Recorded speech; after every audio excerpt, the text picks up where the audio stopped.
Hey guys, it's been a while, and now that Heroes of the Storm is pretty much a dead game in terms of its competitive scene, I thought I might as well make a video going over my experience in the scene.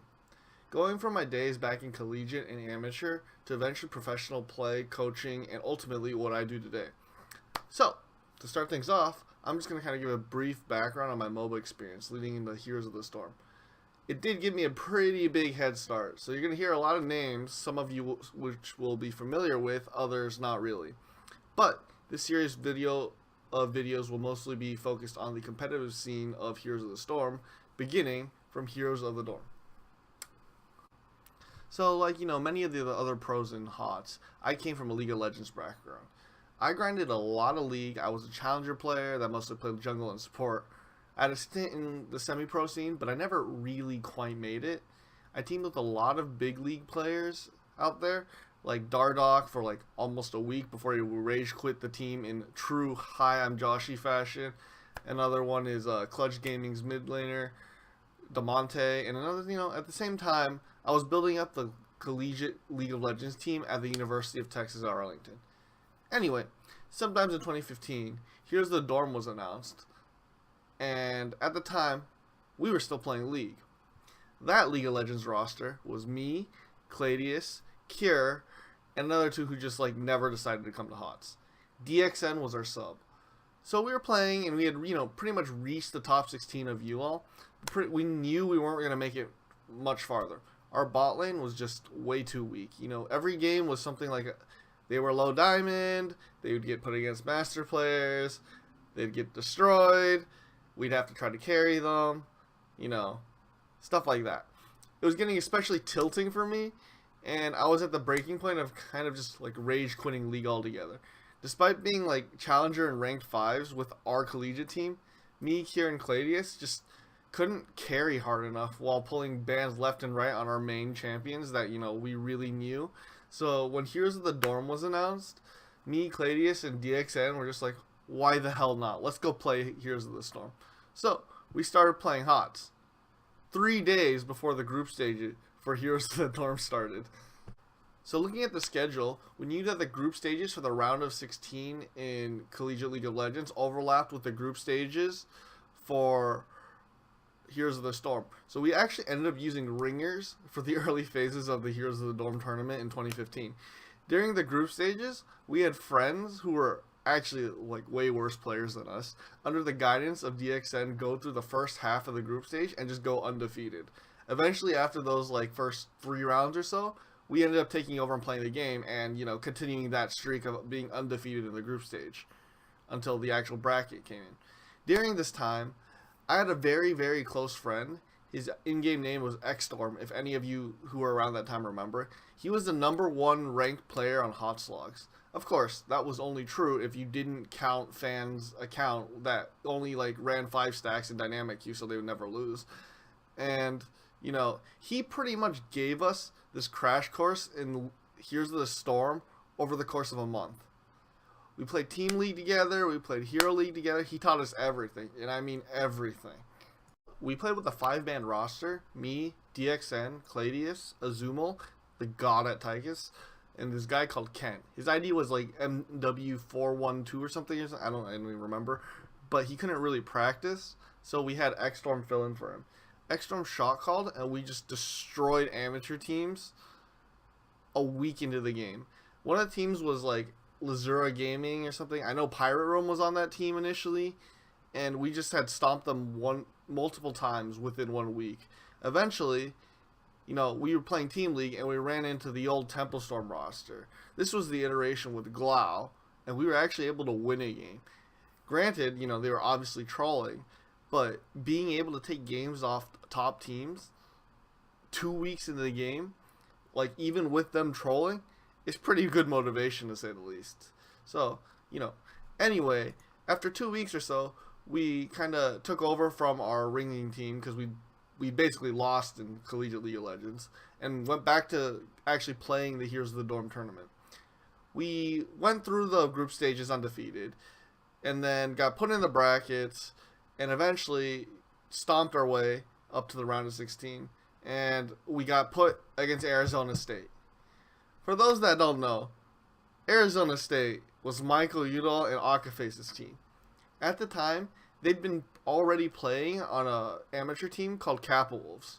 And you remember I have a friend that I mentioned called X-Storm earlier? He was on Kappa Wolves. So, going into that, I already knew it was going to be a rough game. We ended up being the first team in the entire tournament to take them to level 20. After that series, Aka messaged me to completely convinced that X-Storm had been ringing in the game because MW412, he'd actually popped off and hit a lot of raw Toronto stuns, and we actually been doing pretty well, although we eventually lost. But X-Storm most definitely hadn't ringed or even participated in the draft. Eventually, this conversation ended with Akaface telling us that we were actually really good and good enough to try to play competitively and potentially go pro. So, we started off and went to go create Team Blaze from whoever was left on our roster that wanted to keep playing. So, we went and started off building a team. First of all, we started off with me and Cladius as a guarantee. Azumla and MW412 were too busy with school and work to really, play. So DXN was kind of on the fence as well. And we just ended up keeping him around as a sub. So we began looking through lists of players, and we ended up with a pretty short list. On this list was Rafflecopter. Rafflecopter was one of those players that I'd met because I'd played like 10 games in a row against him in Hero League. And I thought he was pretty good. I don't know how I got 10 games against him, but, we went pretty even. I thought he was pretty good. The second one was Prismaticism. He was friends with Raffle at the time, and we were looking for players to play competitive with, and I'd played a bunch of Dynamic Q with him and thought he was, pretty good. However, I never ended up actually adding him to my friends list, so it would cause a major issue down the line. And yes, this is the Prismat that you all know. Third was Tuggin Nuts. He liked hanging out with us, and he liked to play Dynamic Q with us all the time. He was pretty mediocre, but I liked his attitude, and, he's at least better than, your average player. So, I liked him. And then there was J Kerps. J Kerps, I met him through a bunch of Hero League parties that, just existed to Q-snipe Nick Hots and ZPs for free wins back in the day. Because I'm going to be honest here, it was so much fun sniping people who would rage and just watch their reactions on Twitch. I know it's a bit messed up, but we do it because people rage, and it makes it even freer. So, I kind of thought, why the hell not? I'm looking for a Vikings player on my roster because at the time, Vikings was just broken. So, J Kerps was on my list. Another person on the list was Stray.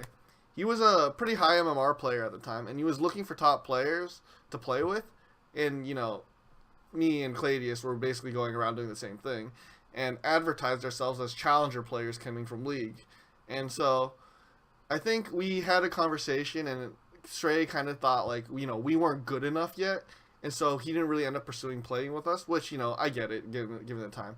And then there was Nero, who was also a really good mechanical player, but at the time I believe we thought he was pretty toxic because he flamed a lot in Q.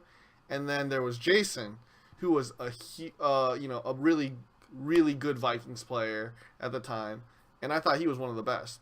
However, when I asked Jason to join our team, he told me that he had already promised Kenma that he would play on a roster called Free Agents. So, I ended up deciding on my roster, which was supposed to be me, Cladius, Rafflecopter, Prismaticism, and then we'd find a fifth. But for some reason, Rafflecopter one day just disappears. He vanishes. I'm sitting there going, where the hell did this guy go? I want to start my team. I have zero way to contact Prismat because before I said I didn't add him onto my friends list, so I don't even have his contact info. So I'm just sitting there kind of, milling around, trying to figure out what to do. And, we're just playing Heroes Hype and spamming Dynamic Q. So this, interestingly enough, is actually how I ended up meeting June. Everyone thinks that June came out of nowhere, but the truth, he was around for a long time. Because of the way Dynamic Q worked, I was actually sitting around collecting a lot of support players on my friend list because I didn't really want to play support all the time. And so anyone that was good, I would add. June was one of the ones that stood out, and he was a Brightwing main. So every now and then we'd play dynamic queue with him, and every time I wasn't able to show up for a scrim or something because of school or whatever club stuff, I would have June come in and sub. Anyway, eventually Aragi, reaches out to me while we're kind of just milling around trying to figure out what to do, and asks, do you want to scrim just to see how good we are. Now everybody these days knows Aragi as the leader of Blank. He did stuff on SK and Aragi, destroyer of teams. But personally, I knew Aragi a few years back when I'd been playing League of Legends, and we were friends. So when HOTS came out, he'd asked me to sub every now and then for his team before, and back then I really had zero clue what I was doing. I think that team that I subbed for later became SK Gaming, and he had just left them, and that team was a EU team with, Bakery and Snitch were on that team. And so, Aragi had some kind of pull, at least. So he got us in a scrim against 2ARC, which the roster at that time was Fierce D, Quibsy, Chubsy, Trader, and Panucci. At the time, they were considered a top 4 team in NA. So I went in that scrim with Tuggin Nuts, J-Kerps, Cladius, and Aragi. We won that scrim 2-0 before they called it, which was unbelievable considering we were some random ass nobodies that Aragi picked off the street literally, and we came in and beat a top 4 team in North America. So that was pretty sick. Unfortunately though, Aragi did decide to play against playing with us, because even though we'd won, I think Tuggin had made a lot of really weird decisions that were, that just wasn't good. So, Aragi went off and left. About a week later, Rafflecopter finally logs back on the Heroes of the Storm, and I'm like, where have you been? I was trying to make my team and get this started. He tells me he's been on vacation with his family, and he's just no internet for a month. So he hadn't really taken my idea for making a team seriously. And I was like, okay, well, fair enough. Anyways, we move forward. He contacts Prismat, but Prismat has already joined the team. This team is called Pool Play-Doh Some Tangos. So we were out of luck. Mind you, Pool Play-Doh Some Tangos were made from players from Boston College. This was Apollo and King Play-Doh. They were like Han background, Dota background guys. So, they were pretty good as well. So we ended up moving forward with roster of just me, Rafflecopter, Cladius, Tuggin Nuts, and J-Kerps. So fast forward a bit, we start playing in Heroes Hype. Our first few tournaments, they're a bit rough. We improved quickly though, and I remember some really funny situations, especially when we tuned into the cast, and at the time the casters were Anna Prosser and Gillyweed, right? Anna was refusing to say Tuggin Nuts because of his name. So, eventually after a few laughs, we just ended up changing his name to Tuggin so she would actually say his name in the stream. And so, it was a fun experience. But, eventually climbed through the amateur scene and began our grind. We won some, we lost some, and had to make some changes. At this point, though, we were still fairly casual and did really, scrim. Now, here's when it gets spicy. Kier had just started playing Heroes of the Storm for fun and was leveling up. I believe he'd reached around level 20 or so, and I was getting really interested because he was playing a lot, and I wanted to see how good he'd gotten. So I'd set up a scrim. We did fairly well with Kier, and J-Kerps logged on during the scrim and was like, "Why the hell are you scrimming without me?" He ended up getting really upset, and he just kind of left the team.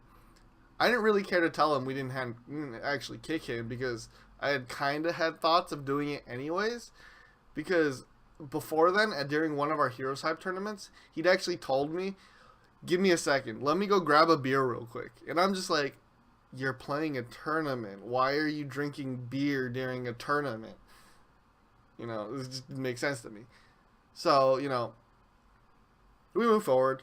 Kier wasn't quite ready yet, so we just kind of alternated between Kier and DXN, and eventually we decided to go with Kier. So we were scrimming Goon Squad and Cap Wolves a lot. We were really getting into the swing of the things. During this time, there were teams like Free Agents, which was, a roster of Psalm, Jason, Kenma, Urho, and Kawaii Rice. They would just pop up, disappear, and players would get picked up by teams. So, playing the amateur scene a lot, there were like teams that actually stuck around for a long time, and that was like Goon Squad and Cap Wolves, and we became pretty good friends. And we're scrimming all the time, trying to push each other and get better and improve. Because our ultimate goal was for all these amateurs to catch up to the top 5, which was C9, Tempo, Cog, Complexity, and Zeveron. And one of our most memorable scrims during that time was when we played against Dark Arts. This was one of the upcoming teams at the time. I think it was led by Forrest. We destroyed them so badly, like 5 to 6 levels, and he just rage quit his team in the middle of the scrim, and we were just sitting there, going, "What just happened?" And then suddenly, his team tells us he rage quit the team. We're just sitting there cracking up. It's really bad, but we just all sit there. We just crack up because we just actually destroyed a team so badly that they disbanded. Anyways, it became really clear that the top 5 were C9, Tempo, Cog, Complexity, Zeveron. Zeveron is Murloc Geniuses. They'd been picked up by an organization by then. And then there were the upcoming teams called The Plays, Goon Squad, Cap Wolves, Pull Play-Doh, Some Tangos, and Team Blaze. 2ARC was already kind of on this downward spiral out of the top 4. And then, right after that, there's just this huge drop off in skill. And so, things were looking good. And then, sometime during all this whole thing, Heroes of the Storm came out with their actual, release. They came out of beta, the Heroes of the Storm 1.0. So they had this Twitch Invitational where they, invited all these big streamers to play Heroes of the Storm for the official launch. From what I remember, there were, streamers I think Mia Rose was in there. There was Voyboy, Summit, Towley, and a few others. So they were looking for a team for, I think it was a 8-round bracket. So all these streamers were looking for teams, and so I actually happened to be on Summit's stream that one day. He was looking for players to play in Heroes of the Storm, and I ended up being that one player that taught him how to play. So within about a couple days, I was able to give him a really quick crash course.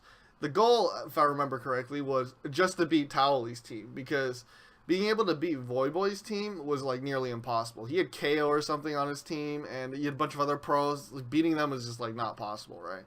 So I kind of asked Summit, "What do you want to play?" He said, "I just want to blow shit up." So I taught him Tyrael Falstad. That was that one-shot Tyrael Falstad comp. It was great. So we played, we ran it, practiced for 3 days. We had a glorious tournament day. I had a lot of fun, and I'm sure they had a lot of fun too. But we completely destroyed Towley's team, and then the next round we got Voyboy's team, and it wasn't even close. So back to the competitive scene. Anyways, back to the June regionals. Our roster going into it was me, Cladius, Kier, Tuggin, and Raffle. Okay, this was hilarious. Kier was still fairly new to the game. He wasn't even level 40 yet. That was the cap at the time. You had to be level 30 to even play ranked. So he was level 36, and literally every single competitive player is level 40. You really just shouldn't be playing competitive unless you're 40, right? So it would have normally made 0 sense to play. However, because we had inherent team synergy from playing League of Legends for a year together, so I had faith that he could do whatever, not just shot call it. He just does his thing. So he had a hero pool of Sylvanas, Vala, and Illidan at a time. And we were actually somehow able to make top 8, but we ended up falling against the Plays. And the reason for us losing, I remember very, very clearly, because Kier had no idea what Tychus Drill did. So a Tychus Drill was dropped, and he just ate the whole drill for the entire late game team fight and just died. And he was like, "I thought that range was way shorter." It just didn't make any sense, but it was sad, but it was really funny. But anyways, all was good. We expected Kier to improve. It's just the first open. He'd been playing HOTS for less than a month, and however, things weren't gonna go as planned. So Ramadan was coming around, and Kier told me that because of Ramadan, his schedule would probably cause him not to really be able to play. So he just decided to like leave the team, and eventually, effectively, basically HOTS for the next year or so because he went back to League of Legends. But knowing this, I went on to Reddit and put out an application for Team Blaze tryouts, and the minimum requirement on HOTS logs was 3,500 MMR at the time. At the time, I didn't really think it was unreasonable because, it's notoriously harder for a support player to climb up the ladder than a DPS or a tank, and I was 3,500 MMR. I can't exactly have someone who couldn't even get to that level on my team. Like, it's so much harder for a support. Why would a DPS have the right to be lower than the support main? After going through all the Reddit applications, it turns out people who use Reddit can't read, especially the ones that play Heroes of the Storm. So my application said 3,500 MMR, right? Of the 30 applicants, only one person was above 3,500 MMR. Everyone else gave me some BS excuse about how HOTS log doesn't matter, it doesn't show how good you are. I'm just sitting there like, hello? If you can't even hit 3.5k, you're not a committed player. Like, how do I expect you to try to do your best to improve if you can't hit the bare minimum of 3,500 MMR? And I can do that as a support player. So, anyways, the only person who actually fulfilled that requirement was Battery. So we did like a quick interview and then just ended up bringing him up on the team to just like kind of try him out. However, we didn't actually have a spot, so we just kind of brought him on as a coach so he could learn and help Tuggen fix this problem of taking like free damage. Because around the same time, we had actually like looked around, and then free agents had disbanded. So I had used that chance to just snag up Jason because I really wanted a Vikings player on my team, and I thought Jason was amazing. And so, we picked up Jason already. Eventually, the July Open rolled around, and we didn't even make top 8. So, as we'd been scrimming, it had become really, really obvious to me that Tuggen was just like bad. He just take so much free damage, and I would just have to like, pop ult on Rhaegar, use everything on him just so he wouldn't die, and then the team fight would start, and so I'd have no heals. I'd just be like, well, damn. So back in June, I told him, yo, fix this, or you're gonna get kicked. Nothing happened, so I just made the call and kicked him. And I loved the guy, I loved hanging out with him, but we needed something. And so Jason suggested that we pick up Psalm, who he'd played with on free agents. I'd seen Psalm play over and over again, and before Psalm had been on Kappa Wolves. I mentioned X-Storm earlier, and he was a really good friend of mine. So I asked him what he thought of Psalm when they were on Kappa Wolves. He told me Psalm sometimes got really emotional, and in arguments, he sometimes just become very unreasonable. And so I shrugged it off. I was like, hey, whatever, I can handle it, right? Well, why not? Let's go do it. It went pretty well. We won games and scrims, and we moved forward. Eventually, our first tournament as a team came around. It was Kings of the Storm. So Kings of the Storm, I think this was like the 7th one. It was extremely important to note that at the time, C9 and Tempo Storm were like so far ahead of the pack of the rest of NA, and outside of C9, no one could beat Tempo, and outside of Tempo, no one could beat C9, right? So we played through the bracket, and eventually we got into the semifinals, and we were playing Tempo Storm. So we prepared this really, really interesting strat, which you'd have to understand the meta to get. So we took them to Sky Temple on that first map. At the time, the most OP characters in the game were Kael'thas, Abathur, and Zeratul. They were just completely overpowered. And everyone knew this, and they had, they were always the priority picks. And so we knew if we left them open, Temple Storm would take them. So we had developed a comp made to counter this, right? Because Kael'thas, Abathur, and Zeratul were really they were really late game characters. So they would pop off at like, level 13 to 16. Our goal was to win the game before they even like hit 13. And so we had a comp with the most cancerous counter strategy. It was 4 tanks and Malfurion. It basically made it impossible to kill you, and on Sky Temple, you can by doing the objective, you can just win the game, right? So, and just get building. So we just body them off the points with our tanks, and we would win. So we proceeded to just completely destroy tempo in that game. And every viewer and caster were just like in complete disbelief because we were just randoms, right? We weren't anyone important, and we just, it was just insane. So although we ultimately ended up losing the series, we definitely put them on tilt, and it put us on the radar for like every other team. This later on in the tournament, tempo would proceed to just like completely tilt. They'd lose the cognitive. They'd disappear for 2 hours, and they'd almost get DQ'd from the entirement altogether. And I think the only reason they didn't was purely because they were Tempo Storm. They were like one of the best teams, so like why would you DQ one of the best teams?